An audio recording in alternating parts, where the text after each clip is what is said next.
Selamat pagi saudara, apa kabar Anda hari ini? Seperti biasa kami akan membuka hari Anda dengan sejumlah informasi dari wilayah Sumatera Selatan yang telah kami rangkum selama sepekan. Bersama Srobiansyah, Anda menyaksikan Kompas Sumsel sepekan selengkapnya di Kompas TV, independen, terpercaya.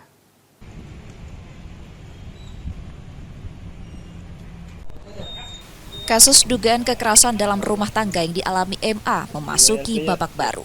Suaminya, Brigadir AW, telah ditetapkan sebagai tersangka oleh penyidik Subdit 4 Renakta Ditreskrim Polda Sumsel. Namun, proses hukum ini diduga mendapat tekanan dari sang ayah, seorang perwira polisi berinisial AKPS. Ia disebut melakukan intervensi terhadap korban, termasuk upaya intimidasi agar laporan KDRT tidak dilanjutkan. Tak hanya itu, AKPS juga diduga mengintervensi penyidik dan mengirim 4 anggota polisi ke rumah korban untuk mengantarkan surat cerai. Meski berstatus tersangka, Brigadir AW belum ditahan. Merasa proses hukum terganggu, korban MA resmi melaporkan AKPS ke Bidang Propam Polda Sumsel pada Jumat 14 Juni 2025. Terlapornya sudah ditetapkan sebagai tersangka. Namun kami mendatangi Propam Polda Sumsel untuk melaporkan dugaan oknum kepolisian yang melakukan intervensi yang berinisial S, yang mana S ini merupakan ayah kandung dari tersangka. Kami menilai intervensi ini sangat mengganggu proses hukum yang sedang berjalan dan berpotensi menghambat keadilan bagi klien kami. Maka dari itu kami berharap Propam Polda Sumsel dapat menindaklanjuti laporan kami ini secara transparan dan objektif agar laporan kami ini dapat berjalan sesuai dengan ketentuan hukum yang berlaku. Intervensi yang dilakukan oleh oknum ini adalah dalam hal selalu menghubungi atau meneror keluarga korban dan bahkan berdasarkan informasi yang didapat juga melakukan penekanan terhadap penyidik. Korban berharap laporannya dapat diproses secara objektif dan sesuai hukum. Diterornya itu bukan ini ya, dari pihak polisi itu kemarin itu dari pihak Tabes datang ke rumah itu 4 orang polisi datang ke rumah itu mengantarkan surat gugatan cerai. Itu bukan satu kali, sudah hampir 3 kali datang.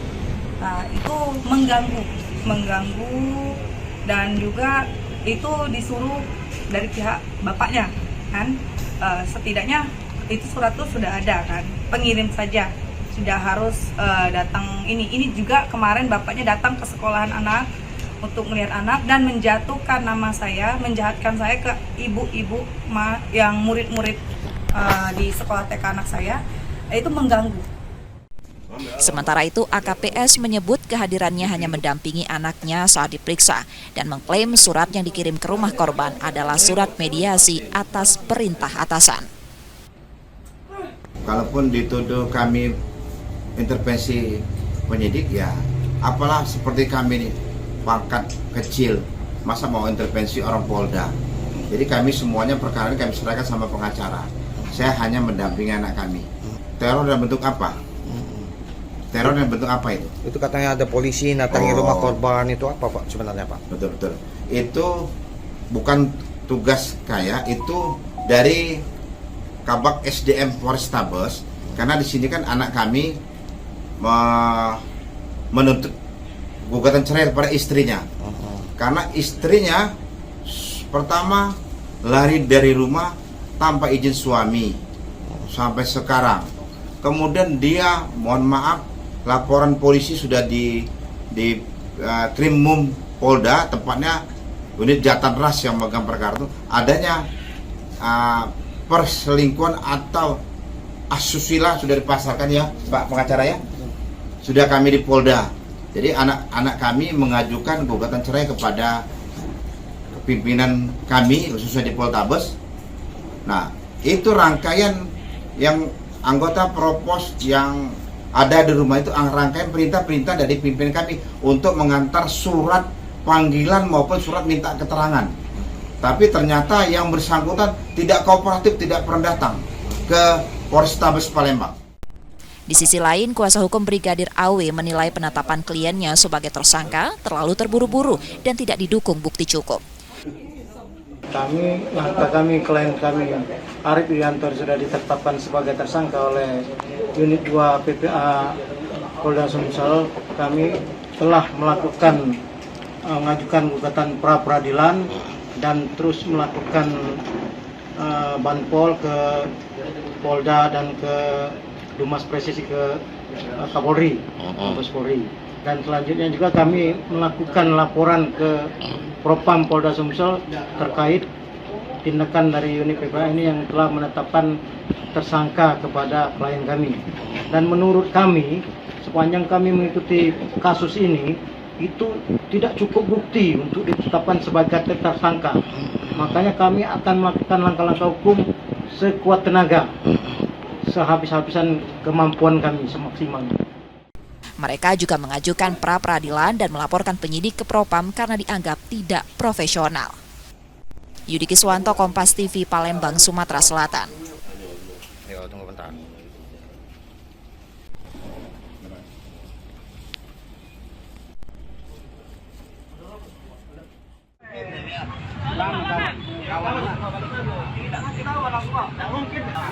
Diki Darmawan, tersangka pencurian sepeda motor milik seorang mahasiswa di Palembang, akhirnya ditangkap polisi.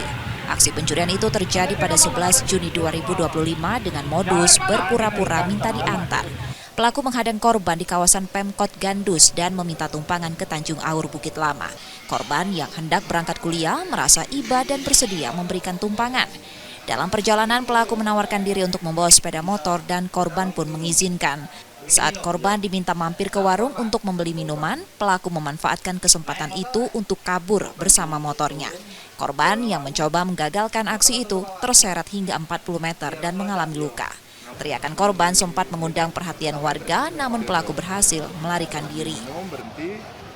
Ada seorang korban yang mana sedang mengendarai kendaraan. Saat itu dia di stopin oleh orang lain dengan tujuan minta antar ke suatu tujuan. Setelah itu di tengah perjalanan si korban diminta untuk turun untuk membeli minuman. Setelah itu motor berusaha dibawa kabur oleh si pelaku tersebut, yang mana yang tadinya numpang tadi. Selanjutnya si korban mencegat si pelaku, mencegah untuk diambilnya motor tersebut, namun pelaku tersebut tidak mau berhenti. Akhirnya sang korban terseret sejauh 4 meter, 10 meter. Untuk pelaku sendiri Bang, gimana bisa diamuk warga itu Bang? Untuk setelah kejadian tersebut, si korban berteriak dan akhirnya banyak masyarakat yang datang ke lokasi tersebut. Kini tersangka ditahan di Polsek Ilir Barat 1 Palembang dan dijerat hukuman hingga 5 tahun penjara. Reski Oktora, Muklas Diferensial, Kompas TV, Palembang, Sumatera Selatan.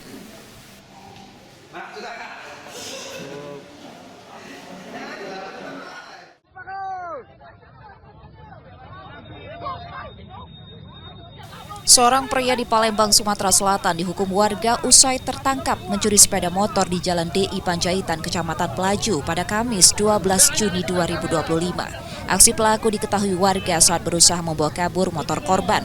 Terdesak, ia meninggalkan motor curian dan bersembunyi di sebuah rumah kosong tak jauh dari lokasi kejadian. Warga yang marah mengepung dan menangkap pelaku di dalam rumah tersebut. Meski sempat dihukum massa, pelaku akhirnya diselamatkan polisi dan segera membawanya ke polsek setempat. Pelaku diketahui berinisial D, warga Tanjung Raja, Kabupaten Ogan Ilir.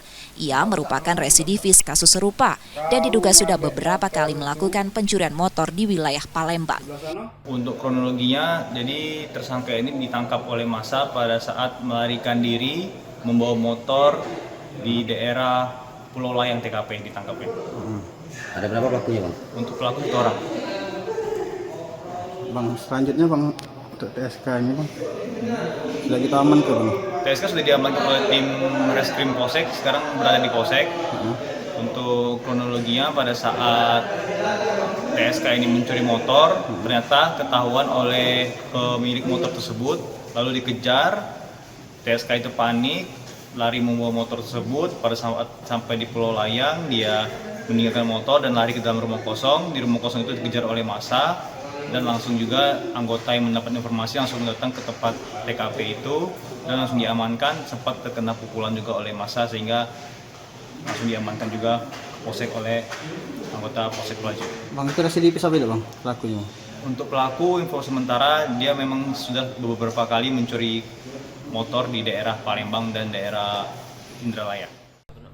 Kini pelaku kembali harus berhadapan dengan hukum dan terancam penjara. Yudi Kiswanto, Kompas TV, Palembang, Sumatera Selatan. Terus semalam rombongan Bapak Heru Saja Sulaiman Amin selaku Kadis Pariwisata. Memeriahkan Hari Ulang Tahun Kota Palembang ke-1342, pemerintah kota menyiapkan berbagai agenda wisata sepanjang Juni 2025. Rangkaian acara mencakup wisata olahraga dan budaya melalui gelaran Ampera Tourism Run 2025, serta wisata kuliner lewat Festival Masakan Halal Nusantara dan Pesona UMKM. Momentum ini diharapkan mampu mendongkrak jumlah kunjungan wisatawan hingga 15% dari total target 2,3 juta wisatawan sepanjang tahun. Selama Juni, diperkirakan sekitar 15.000 wisatawan akan datang berkunjung. Kita menargetkan mungkin ya bisa ada peningkatan lah, sekitar 10-15% lah. Kita ambil khusus untuk bulan Juni ini aja. Untuk kenaikan wisatawan dari target kita 2,3 juta. Mungkin dari kegiatan-kegiatan festival kuliner tadi, puncaknya Gemilang Palembang Raya, itu akan menambah 5.000 lagi. Jadi sekitar 10 sampai 15.000 lah. Kembalinya status Bandara Sultan Mahmud Badarudin II sebagai bandara internasional juga diyakini menjadi daya tarik tambahan, khususnya wisatawan mancanegara yang ingin menikmati pesona Palembang. Nur Muhammad, Kompas TV, Palembang, Sumatera Selatan. Aku masuk nian ke kantor ini kemarin. Jam 5-an. Tim elit Pro Akademi Sriwijaya FC U20 terus mematangkan persiapan jelang bergulirnya kompetisi EPA Liga 2 musim ini. Setelah menjajal kekuatan tim di Lampung, skuad Pudalas Karongkito dijadwalkan melanjutkan uji coba ke Pulau Jawa pekan depan menghadapi Persita Tangerang U20. Uji coba ini menjadi bagian dari strategi penguatan mental dan teknik pemain. Manajemen menilai menghadapi tim-tim asal Jawa penting untuk mengasah kemampuan serta meningkatkan kepercayaan diri jelang kompetisi resmi. Jika meraih hasil positif saat melawan Persita, tim direncanakan langsung bertolak ke Bandung untuk uji coba lanjutan. Namun jika belum sesuai harapan, mereka akan kembali ke Palembang untuk melakukan evaluasi. Hasil yang memuaskan, target saya hasil yang memuaskan. Kalau mereka ini mainnya di Tangerang nanti bagus, kita nggak pulang lagi ke Palembang, kita langsung berangkat ke Bandung. Di Bandung itu berarti kita ada 2 klub di sana untuk bermain, ya lawan Persib Bandung, lawan Garut ya. Nah makanya kita mungkin makan waktu 5 hari di selama perjalanan itu. Karena kurang baik, kurang bagus, karena skornya lawan Persita Tangerang nanti kurang baik, kita mungkin balik kanan lagi ke Palembang. Kita lakukan latihan rutin lagi. Saat ini tim EPA Sriwijaya FC U20 sudah terbentuk dan diperkuat 30 pemain terbaik pilihan pelatih dan tim pencari bakat. Nur Muhammad, Kompas TV, Palembang, Sumatera Selatan.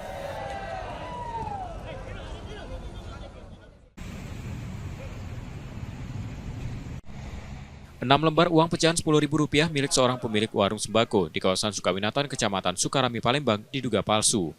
Uang tersebut diterima dari seorang ibu rumah tangga yang sebelumnya berbelanja di warung miliknya. Awalnya sang pemilik warung tidak menyadari adanya kejanggalan pada uang tersebut. Kecurigaan muncul setelah uang itu diberikan kepada tetangganya yang hendak menukarkan uang namun ditolak karena diduga tidak asli. Merasa resah, pemilik warung kemudian menangkap wanita tersebut saat kembali berbelanja dengan uang serupa. Pelaku lalu diserahkan ke Polrestabes Palembang untuk proses lebih lanjut. Bayar 20.000 beras ini dia beli itu sekilo, sudah itu susu, wiko, pas dia bayar, cak, iyalah, berarti duit inilah yang belanja tempoh hari. Nah, duitnya sama dengan yang belanja tempoh hari. Sementara itu, perempuan tersebut mengaku mendapat uang dari seorang pedagang di pasar tradisional Perumnas saat berbelanja. Itu duit itu dari mana gitu? Aku dapat dari pasar tuh lah, Pak. Dari pasar mana? Dari pasar Perumnas. Dari pasar Perumnas? Duit itu? Kita belanja apa jualan? Belanja, Pak. Nah, aku tak perlu ngitung, Pak. Karena sosok, aku tak pernah tahu berapa itu. Polisi masih menyelidiki kasus ini untuk memastikan apakah pelaku terlibat dalam jaringan peredaran uang palsu. Yudi Kiswanto, Kompas TV, Palembang, Sumatera Selatan.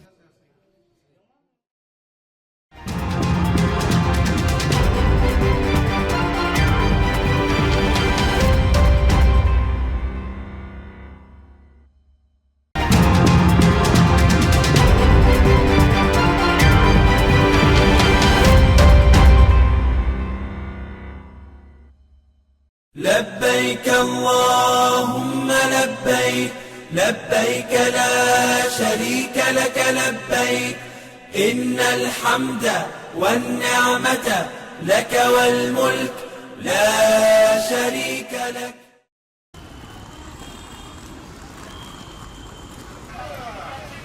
Suasana asrama haji Sumatera Selatan pada Sabtu 14 Juni 2025 diselimuti haru.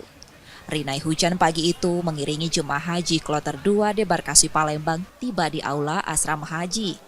Wajah lelah mereka tak menyembunyikan rasa syukur dan lega usai menunaikan ibadah di Tanah Suci. Dari 369 jemaah Sumatera Selatan asal Palembang, Musi Banyu Asin, dan 4 Lawang yang tiba pagi itu, sebagian disambut keluarga dengan pelukan yang nyaris tak terputus. Tangis pun pecah di pelataran asrama haji. Humas PPIH Debarkasi Palembang Abdul Kudus Fitriansyah menyebutkan kloter 2 berangkat dan kembali lengkap. PPIH Debarkasi Palembang menyiapkan tempat transit 1 malam di asrama sebelum mereka kembali ke daerah asal. Untuk jemaah dari 4 Lawang dan Musi Banyu Asin, Panitia Haji Kabupaten telah menyiapkan bus untuk membawa ke daerah masing-masing. Sementara jemaah asal Palembang langsung dijemput keluarganya. Tapi ada juga yang sedang diperiksa kesehatannya oleh tim Balai Kekarantinaan Kesehatan dan mudah-mudahan tidak ada yang sakit ya, mudah-mudahan tidak ada yang sakit sehingga semua bisa kembali ke rumah masing-masing.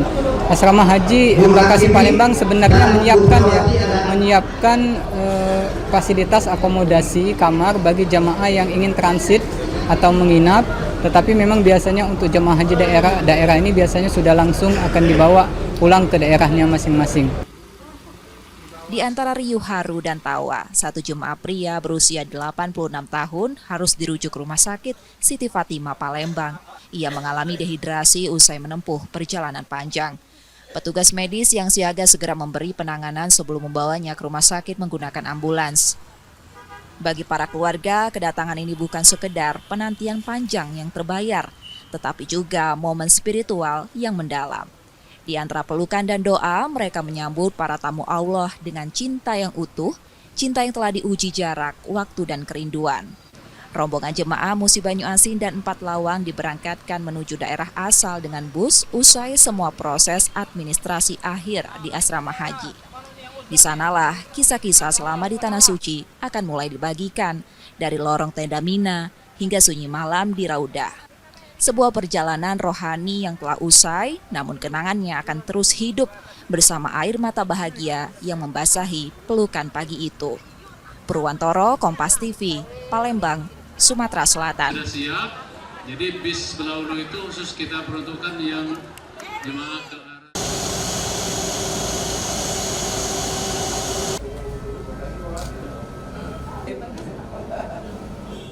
Sebanyak 368 jemaah haji kloter 1 Debarkasi Palembang asal Kabupaten Oku Timur tiba di Bandara Internasional Sultan Mahmud Badarudin II Jumat 13 Juni 2025 pukul 5 waktu Indonesia Barat.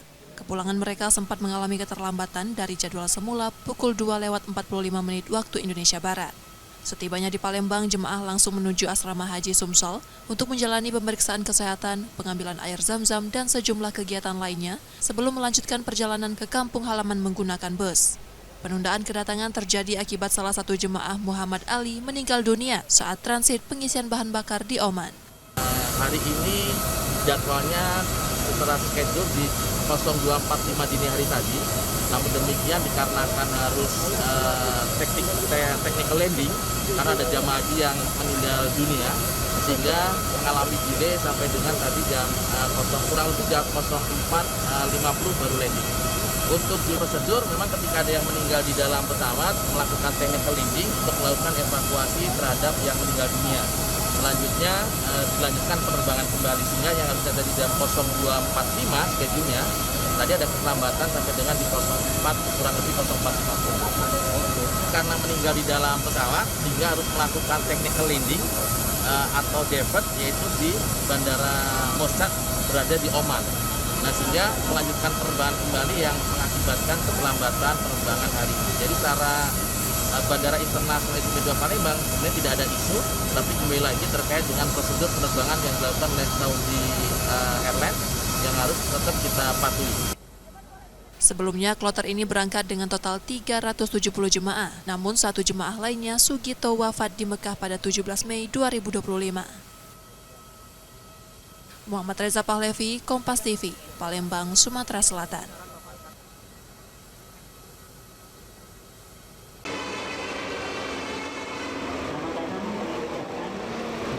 Kloter pertama jemaah haji Debarkasi Palembang tiba di tanah air melalui Bandara Sultan Mahmud Badarudin II pada pukul 5 waktu Indonesia Barat. Sebanyak 368 jemaah asal Kabupaten Oku Timur langsung menjalani pemeriksaan kesehatan ketat tim dari Balai Karantina Kesehatan sebelum turun dari pesawat.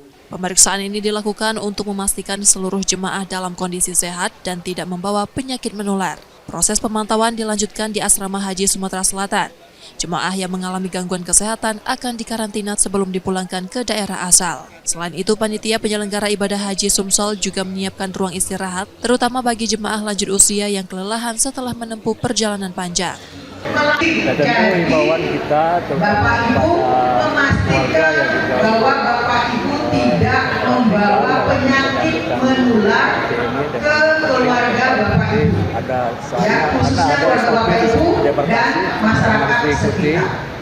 Apabila ada Sebelumnya, 2 jemaah dari kloter ini dilaporkan meninggal dunia, satu saat di Mekah pada 17 Mei 2025 dan satu lainnya dalam perjalanan pulang menuju Indonesia. Reski Oktora, Muklas Diferensial, Kompas TV, Palembang, Sumatera Selatan.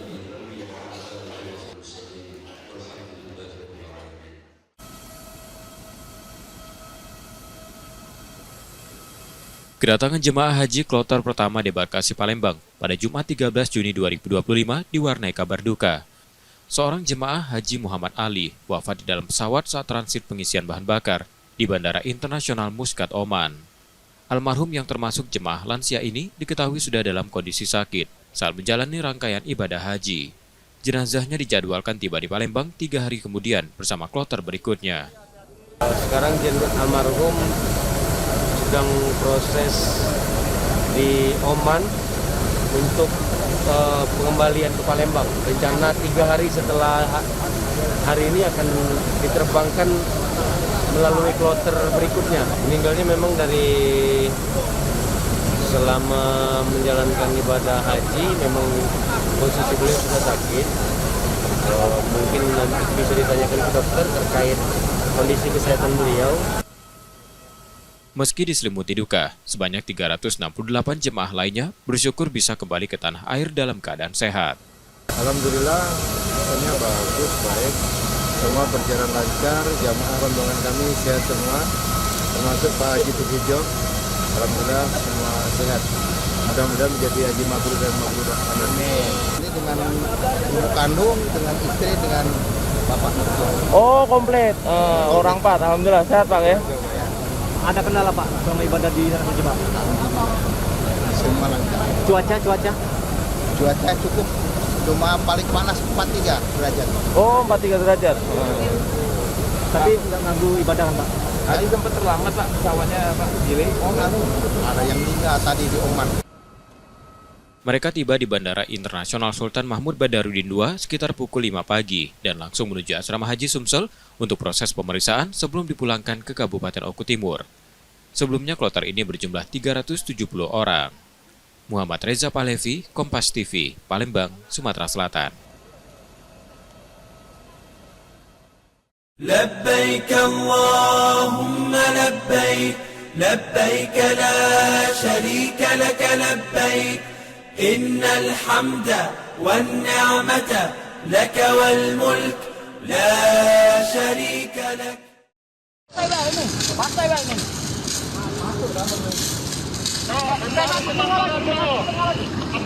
Kebakaran sebuah alat berat yang tengah beroperasi di area peti kemas Pelabuhan Bom Baru Palembang. Api muncul saat alat berat tersebut memindahkan kontainer. Diduga berasal dari konsleting listrik pada komponen mesin, lalu menyambar ke bagian lainnya. Api cepat membesar dan sulit dikendalikan operator. Petugas pemadam kebakaran yang dikerahkan ke lokasi menurunkan 5 unit mobil damkar untuk memadamkan api. Proses pemadaman berlangsung sekitar 30 menit dan dibantu petugas pelabuhan.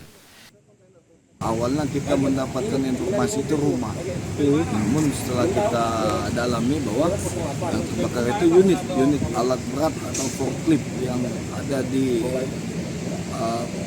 seputaran dalam Pelabuhan Bumbaru. Itu mobilnya lagi beroperasi atau diam atau parkir gimana? Mobilnya lagi beroperasi, mobil lagi beroperasi, mengangkat dan memindahkan kontainer. Untuk asal api dari mana Pak? Jadi Pak? Asal api menurut keterangan di lapangan tadi malam itu berawal dari konsleting pada bagian mesin, pada bagian mesin konsleting, sehingga api itu tidak bisa dikendalikan oleh pihak operator alat berat itu, sehingga dia membesar dan membakar unit itu. Tidak ada korban jiwa dalam kejadian ini, sementara itu penyebab pasti kebakaran masih dalam penyelidikan pihak kepolisian. Reski Oktora, Muklas Diferensial, Kompas TV, Palembang, Sumatera Selatan.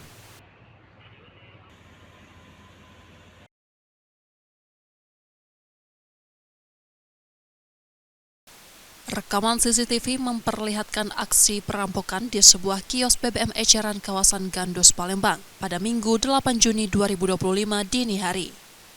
Pelaku yang mengenakan helm dan jas hujan tampak menodongkan senjata tajam ke arah penjaga kios. Sambil mengancam, pelaku memaksa korban membuka laci dan menyerahkan uang tunai. Dalam kondisi ketakutan, korban tak mampu melawan dan terpaksa menyerahkan hasil penjualan sebesar 3 juta rupiah. Usai menjalankan aksinya, pelaku kabur bersama rekannya yang sudah menunggu di atas sepeda motor tak jauh dari lokasi. Bermodalkan rekaman kamera pengawas, korban melaporkan peristiwa ini ke polisi. Dia langsung datang, bawa barang, langsung ngancam. Bawa barang ada berapa orang nggak? Yang masuk cuman nah yang sikonya nunggu di motor. Itu sambil gimana mereka datang tuh, langsung ngomong apa? Ya pas datang langsung ngomong, nanya duit langsung. Terus kita gimana reaksinya? Ya langsung kita diam aja, mana dia nunjuk ke parang di kita. Ancamannya seperti apa? Ancaman dia tuh nanya duit kan. Nah pas di mana duit kau ujinya kan. Tunjuklah ujinya. Kalau udah ditunjuk ke ujinya, mati kau, dia ngomong itu. Ya kita diam. Setelah itu dia nyari-nyari ketemu kotak itu kan, langsung dimbeknya. Berapa total kan? Kalau totalnya 3 lebih itu. 3 juta ya? Iya. Saat ini Polsek Gandus tengah menyelidiki kasus tersebut dan memburu para pelaku. Reski Oktora, Muklas Diferensial, Kompas TV, Palembang, Sumatera Selatan.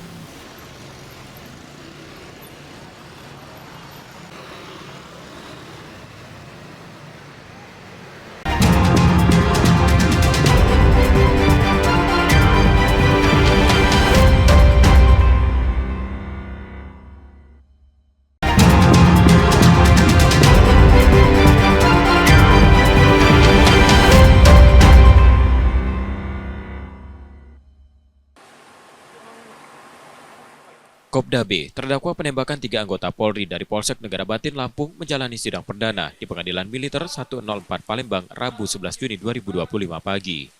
Sidang mengagendakan pembacaan dakwaan oleh Auditor Militer 105 Palembang. Dalam dakwaan, Kopda B didakwa melakukan pembunuhan berencana, melanggar undang-undang darurat, serta perjudian. Ancaman hukuman maksimal yang dikenakan adalah hukuman mati.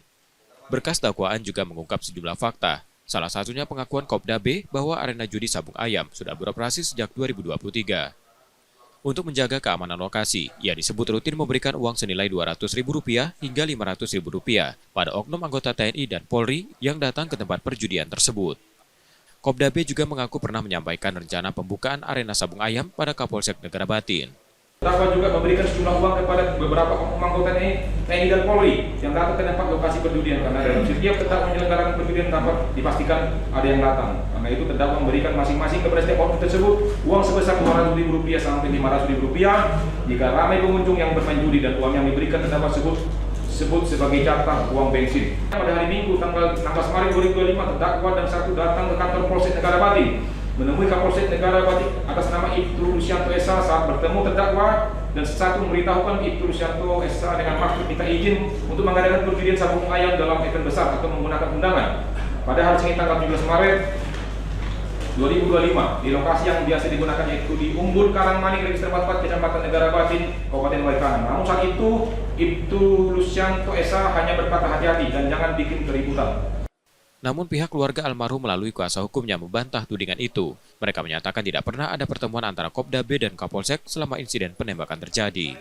Kalau menerima 100-200 ribu itu kan bukan kepada Kapolsek toh, bukan kepada korban, tapi kan oknum polisi yang lain.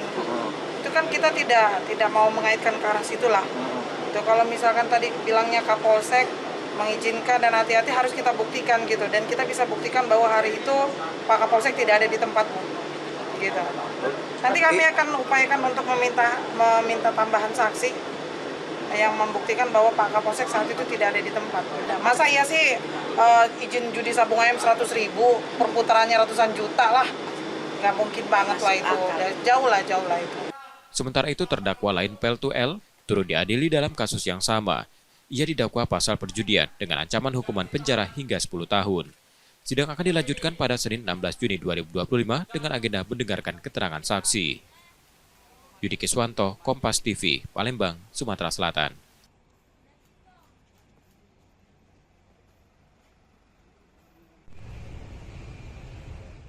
Empat komplotan perampok yang korbannya mayoritas pria di Palembang, Sumatera Selatan diringkus tim Satreskrim Polrestabes Palembang. Para pelaku ditangkap di sejumlah lokasi berbeda di kota tersebut. Mereka adalah RY, AL, RS, dan seorang perempuan IS. Peran IS dalam aksi kejahatan ini cukup sentral. Ia menawarkan jasa kencan melalui aplikasi, lalu mengatur pertemuan dengan korban di sebuah hotel. Setelah pertemuan, IS menuduh korban membayar tidak sesuai kesepakatan. Ia kemudian menghubungi 3 pelaku lainnya yang langsung datang dan merampas barang-barang milik korban termasuk ponsel dan sepeda motor. Yang notabene percecokan itu seolah-olah adanya perbedaan tarif yang dimaksud oleh Cika, yang dimana yang diminta adalah 800, bukan 300 ribu. Namun sejatinya drama itu adalah bagian daripada modus yang digunakan oleh pelaku yang telah bermufakat oleh pihak-pihak. Karena spontan terjadi percecokan tersebut, datanglah 3 orang laki-laki. Saat ini keempat pelaku masih menjalani pemeriksaan intensif untuk mengungkap kemungkinan tindak kejahatan serupa lainnya. Akibat perbuatannya, mereka terancam hukuman maksimal 9 tahun penjara. Yudi Kiswanto, Kompas TV, Palembang, Sumatera Selatan.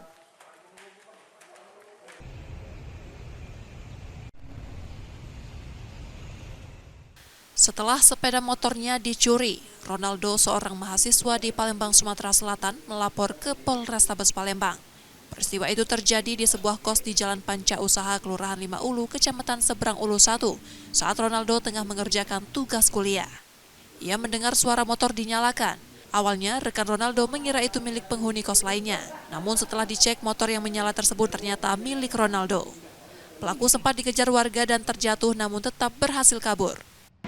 Lagi kerja kelompok tuh. Terus aku nih keluar buat ngerokok tadi tuh. Terus terdengarlah suara motor hidup kan. Aku kira motor tetangga tadi Pak. Terus aku lihat tadi itu motor, rupanya mirip motor kawan aku Pak, motor si Ronaldo ini Pak. Tapi posisi motor itu lah selesai dieksekusi oleh maling itu Pak. Terus aku teriaknya pas dia lah di luar panca itu Pak. Tidak sempat lagi nak teriak maling, malingnya kan linglung Pak di jalan itu. Terus juga kami kejar itu tidak dapat, tapi dengar dari warga-warga sana katanya dia sempat nyampak di simpang 4 depan panca itu Pak. Iya. Dengan ini ada kunci ianya Pak. Ketemu di jalan itu. Pelakunya tuh berapa? Pelakunya itu ada uang 2 Pak. Satu itu pakaian hitam semua salah Pak. Satu orangnya pakai masker, terus satu orangnya lagi itu nunggu di motor. Sebuah kunci yang diduga milik pelaku ditemukan di lokasi dan kini dijadikan barang bukti dalam laporan ke polisi. Yudi Kiswanto, Kompas TV, Palembang, Sumatera Selatan.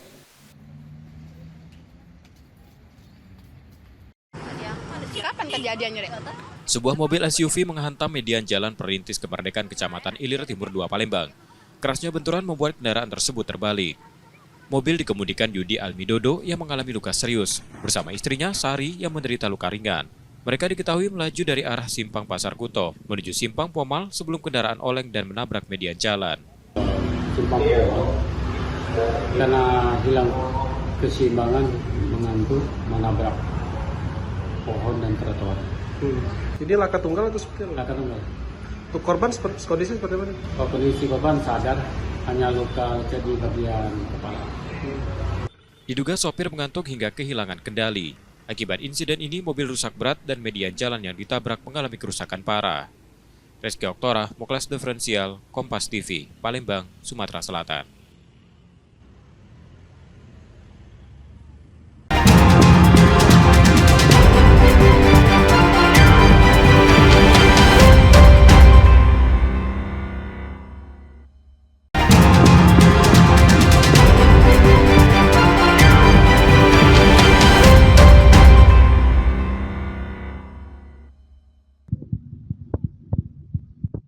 Detik-detik ricuh terjadi saat proses pencacahan daging kurban di halaman Masjid Hakul Yakin, Jalan Wahid Hashim, Kelurahan 2 Ulu, Kecamatan Seberang Ulu 1, Palembang. Ketua Panitia Penyembelihan Hewan Kurban Suryanto, 52 tahun, tiba-tiba dibacok seorang pria. Saat kejadian, Suryanto yang juga Ketua RT setempat tengah memotong daging bersama panitia lainnya. Tanpa peringatan, pelaku mendekat dan mengayunkan sebilah parang ke arah wajah korban. Serangan itu membuat korban terluka serius. Pelaku langsung melarikan diri usai melakukan aksinya. Warga kemudian segera membawa korban ke rumah sakit untuk mendapat pertolongan medis. Sementara itu pelaku ditangkap dan kini dibawa ke kepolisian. Pas lagi motong itu tiba-tiba di itu, Pak. Iya. Sudah ada masalah belum sebelumnya?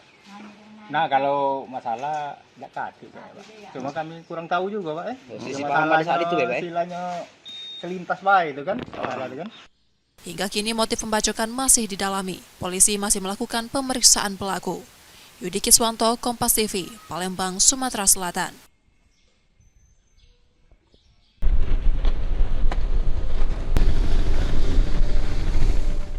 Badan Penanggulangan Bencana Daerah Sumatera Selatan masih menunggu keputusan Gubernur terkait penetapan status siaga kebakaran hutan dan lahan untuk provinsi. Saat ini 3 kabupaten dan 1 kota di Sumatera Selatan lebih dulu menetapkan status siaga. BPBD mendorong percepatan penanggulangan karhutla mengingat potensi ancaman terus meningkat. Begitu status siaga ditetapkan Gubernur, BPBD akan segera mengajukan bantuan ke Badan Nasional Penanggulangan Bencana berupa 4 unit helikopter, 1 unit patroli udara, dan 3 lainnya untuk operasi waterbombing. Sementara itu, daerah-daerah rawan karhutla diimbau segera menyusul menetapkan status siaga sebagai kesiapsiagaan dini. Kita sudah melakukan monitoring dan evaluasi kepada perusahaan-perusahaan, baik itu perusahaan perkebunan maupun perusahaan kehutanan, untuk melihat sejauh mana kesiapsiagaan baik itu personil maupun peralatan yang ada di perusahaan-perusahaan tersebut. Untuk awal memang kita akan minta ada 4, 3 waterbombing, 1 heli patroli, tapi akan melihat juga instalasi terutama nanti di puncak musim kemarau. Apabila nanti memang diperlukan penambahan, kita akan melakukan koordinasi dengan BNPB untuk meminta bantuan baik itu heli patroli maupun heli patroli. Berarti masih menunggu status siaga dari Gubernur? Iya, karena itu sebagai salah satu dasar kita untuk meminta bantuan heli. Hingga saat ini, tercatat 523 titik api telah terdeteksi di Sumatera Selatan. Musim kemarau tahun ini diprediksi lebih panjang dibanding tahun lalu, dengan puncaknya terjadi pada Agustus hingga Oktober. Muhammad Reza Pahlevi, Kompas TV, Palembang, Sumatera Selatan.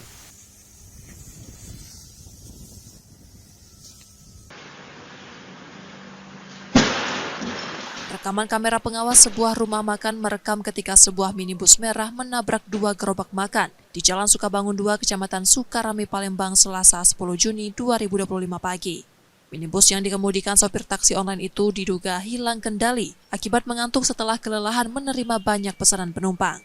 Akibat tabrakan, gerobak gorengan dan somai rusak parah, sementara 1 penjual mengalami luka. Kejadian terjadi saat para pedagang tengah duduk di tepi jalan sebelum kendaraan melaju kencang dari arah Sukawinatan dan langsung menghantam dagangan mereka. Sopir disebut telah berjanji akan bertanggung jawab mengganti kerugian para pedagang. Insiden ini pun sempat viral setelah rekaman peristiwa diunggah ke media sosial. Ya, kena itu tuh gerobak 2, yang hancur 1, yang parah lagi. Tapi nggak ada korban luka. Kalau luka cuma luka lecet ya Pak, yang jualannya kan. Yang jualan. Kondisi gerobak tadi gimana? Kondisi gerobak yang itu hancur, yang pecah. Yang somai? Yang somai itu parah. Para pemilik dagangan kini masih menunggu realisasi pertanggungjawaban dari pengemudi. Reski Oktora, Muklas Diferensial, Kompas TV, Palembang, Sumatera Selatan. Setelah sempat melarikan diri ke Kabupaten Ogan Ilir, pelaku pembacokan ketua panitia penyembelihan hewan kurban di halaman Masjid Hakul Yakin, Palembang, akhirnya menyerahkan diri. Insiden tersebut terjadi pada Sabtu, 7 Juni 2025. Pelaku berinisial D menyerahkan diri usai mendapat peringatan dari unit reskrim Polsek Seberang Ulus 1 Palembang. Polisi juga menyita sebilah golok yang digunakan pelaku untuk melukai korban. Usai pemeriksaan, pelaku ditetapkan sebagai tersangka.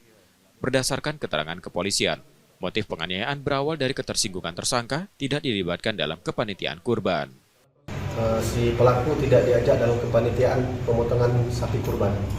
Untuk golok, ketika setelah terjadi pemotongan sapi, ada anak kecil yang membawa golok ini pulang ke rumah. Kemudian dipinjamlah oleh pelaku. Dengan golok inilah pelaku melakukan penganiayaan terhadap korban. Akibat perbuatannya, tersangka terancam hukuman 5 tahun penjara. Yudi Kiswanto, Kompas TV, Palembang, Sumatera Selatan.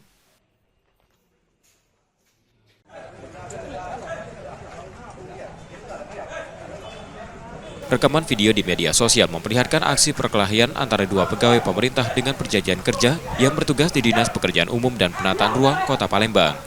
Dalam video tersebut, sejumlah orang tampak mencoba melerai, namun ada pula yang justru ikut melakukan pemukulan. Kedua pegawai yang terlibat diketahui baru saja dilantik sebagai P3K. Keributan diduga dipicu ketersinggungan di media sosial yang berujung saling tantang hingga berakhir bentrok di halaman kantor. Salah satu pegawai berinisial D mengalami luka lebam akibat pukulan yang diduga dilakukan lebih dari 1 orang. Ini penyebabnya adalah ketersinggungan di media sosial. Terindikasi juga ada pihak luar yang kemarin juga di video mungkin bisa dilihat ada pihak luar yang ikut terlibat, itu yang kita sayangkan sebenarnya.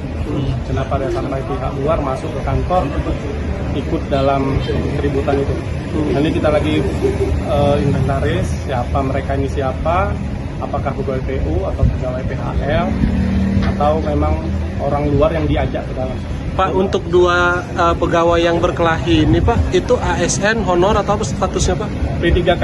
P3K semua Pak ya? Maka tadi yang berdasarkan BAP kita tadi memang salah satu pihaknya di korban sudah melapor ke Polrestabes. Kasus ini telah dilaporkan ke Polrestabes Palembang. Sementara itu, Dinas PUPR tengah melakukan pemeriksaan internal dan menyatakan akan memberikan sanksi etik kepada kedua pegawai yang terlibat. Reski Oktora, Muklas Diferensial, Kompas TV, Palembang, Sumatera Selatan.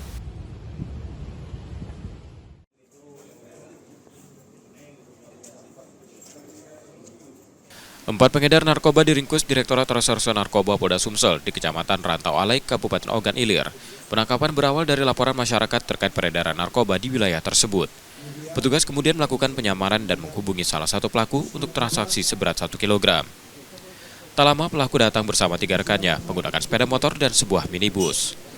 Saat hendak ditangkap, minibus yang dikendarai salah satu tersangka melaju kencang hingga akhirnya terguling di tepi jalan. Dari pemeriksaan awal, para pelaku mengaku mendapatkan sabu tersebut dari seorang bandar di Kecamatan Pemulutan. Petugas selalu melakukan penggeledahan di lokasi yang disebut dan menemukan tambahan sabu seberat 3 kg serta ribuan butir pil ekstasi. Sementara bandar tidak berada di tempat dan kini masih dalam pengejaran. Petugas melakukan tindakan tegas, yaitu menembak ban mobil kendaraan Terios sebelah kiri belakang yang dinaiki oleh tersangka 3 dan 4. Dengan kecepatan tinggi, ban meletus, ya, akhirnya kendaraan ini yang dinaikin oleh tersangka 3 dan 4 terperosok dan terguling-guling. Setelah kita amankan tersangka 1, 2, 3, dan 4, kita melakukan pengembangan, kita temukan barang bukti sabu 3 paket lagi, ya, dalam kardus. dan Inet yang siap jual di wilayah OI dan Palembang. Total barang bukti yang disita dalam kasus ini mencapai 4 kg sabu dan ribuan butir pil ekstasi. Keempat tersangka kini ditahan di Polda Sumsel dan masih menjalani pemeriksaan.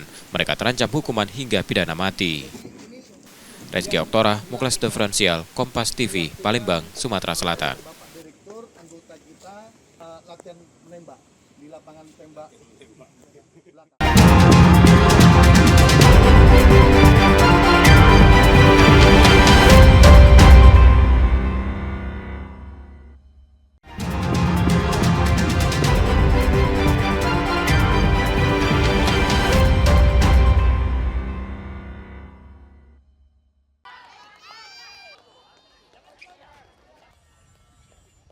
Komite Olahraga Nasional Indonesia Sumatera Selatan mulai menyiapkan langkah antisipasi untuk mencegah potensi kecurangan dalam pertandingan pada Pekan Olahraga Provinsi Sumsel 2025. Sebagai bagian dari panitia, setiap Pemprov cabang olahraga akan mengirimkan wasit, juri, dan dewan hakim sesuai aturan masing-masing. Mereka diharapkan dapat menjalankan pertandingan secara objektif dan sportif. KONI Sumsel juga akan membentuk dewan hakim khusus di tingkat provinsi. Dewan ini bertugas menangani protes atau sengketa pertandingan yang tidak dapat diselesaikan panitia di tingkat Pemprov Cabor. Selain mengejar prestasi, KONI Sumsel mengingatkan seluruh atlet untuk menjunjung tinggi sportivitas dan menjaga etika selama bertanding. KONI sendiri nanti akan menyiapkan dewan hakim apabila memang masalah protes-protes yang ada di lapangan itu tidak bisa diselesaikan di cabur itu. Nanti akan ada komisi banding ya, yang ada dipersiapkan di panitia besar di KONI Sumatera Selatan. Jadi ini salah satu langkah kita sehingga perhelatan yang luar biasa ini dapat terlaksana dengan baik, fair play, dan juga tidak berdampak kepada prestasi olahraga secara keseluruhan. Pengawasan ketat diterapkan sebagai pembelajaran dari pelaksanaan Porprov sebelumnya yang masih ditemukan sejumlah pelanggaran, termasuk perpindahan atlet antar daerah dan pelanggaran teknis lainnya. Nur Muhammad, Kompas TV, Palembang, Sumatera Selatan.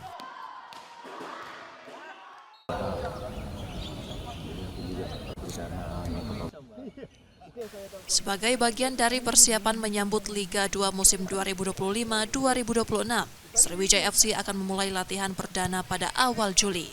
Sekitar 20 pemain dijadwalkan mengikuti sesi latihan ini yang terdiri dari kombinasi pemain lama dan rekrutan baru. Manajemen klub telah memastikan para pemain tersebut tetap bertahan dan tidak bergabung dengan tim lain.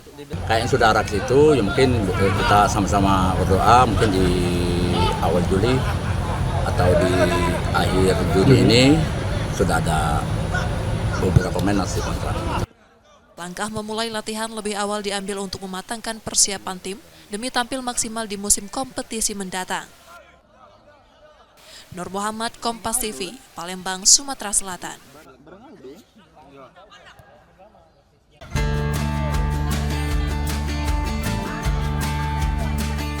Pempek telah lama menjadi ikon kuliner khas kota Palembang, Sumatera Selatan.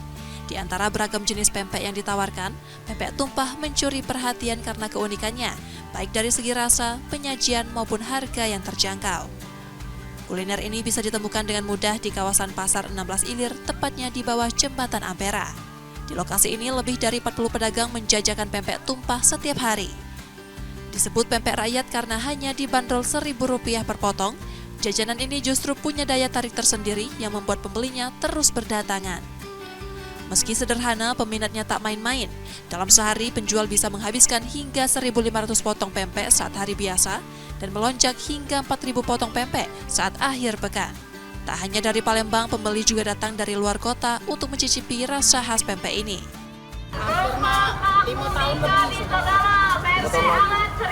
Jualannya kayak itulah, pempek tumpah kayak itulah. Pempek tumpah. Dari sebelum viral gitu, kami sudah jual. Kalau kita dalam hari-hari biasa minimal paling kencang 1.500 pempek yang laku. Tapi kalau kita sejak weekend, minggu kan, misalnya hari-hari tertentu lebih dari 4.000 gitu habisnya. Ada dari Lampung, dari Lahat, dari ada juga dari Padang, dari Bangka. Banyak kak kita kan dari mana-mana. Kalau untuk penjualnya ini minimal ada 40 lah jualan pempek. bukan di sini, ada juga di depan. Bagi yang tertarik mencoba, pasar ini buka dari pagi hingga sore. Beberapa pedagang juga menyediakan layanan pemesanan pempek dalam kemasan vakum, cocok untuk oleh-oleh atau dinikmati di rumah. Muhammad Reza Pahlevi, Kompas TV, Palembang, Sumatera Selatan.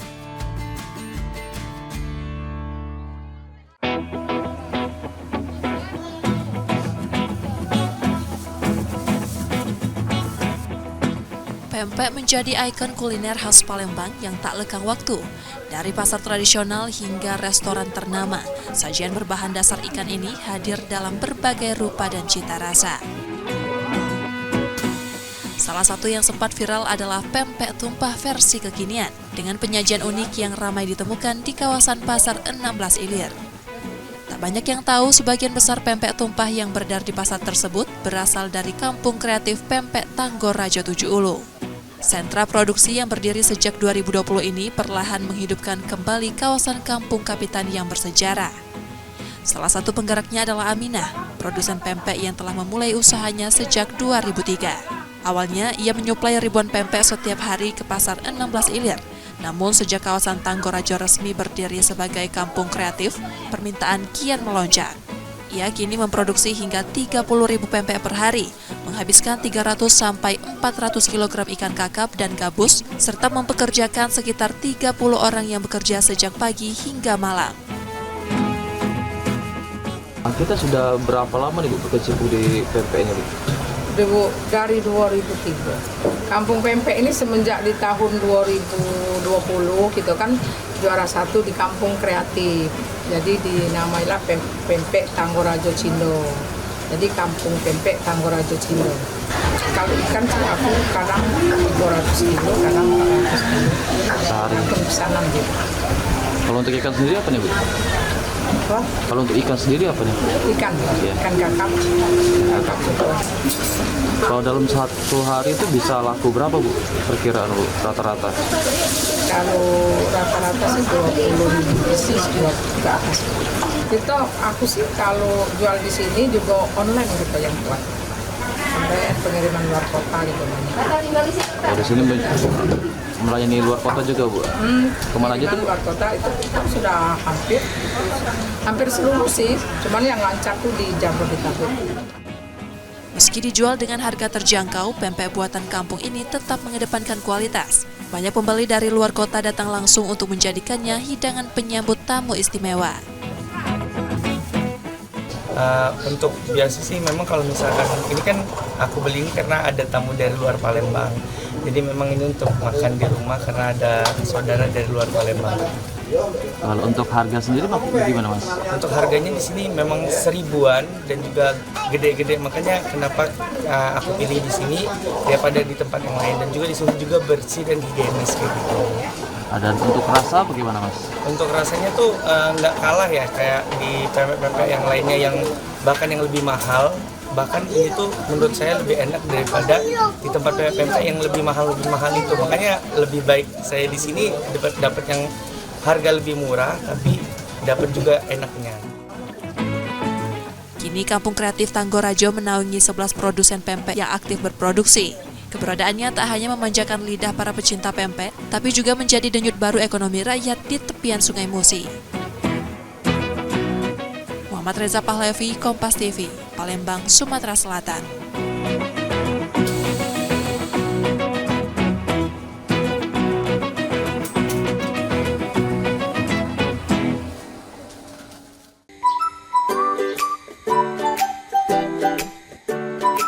Di sebuah rumah kayu sederhana di kawasan 7 Ulu, Kecamatan Seberang Ulu 1, Palembang, tangan-tangan rentan Nenek Zubaidah masih cekatan meracik adonan martabak. Meski usia terus bertambah, semangatnya tak pernah surut untuk mencari nafkah. Sudah 18 tahun, ia menekuni usaha martabak isi. Awalnya, kentang menjadi bahan utama.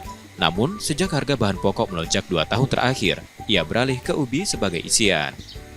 Pilihan itu justru membawa keberkahan. Rasa martabak tetap digemari pelanggan, bahkan bisa laku hingga 500 buah per hari.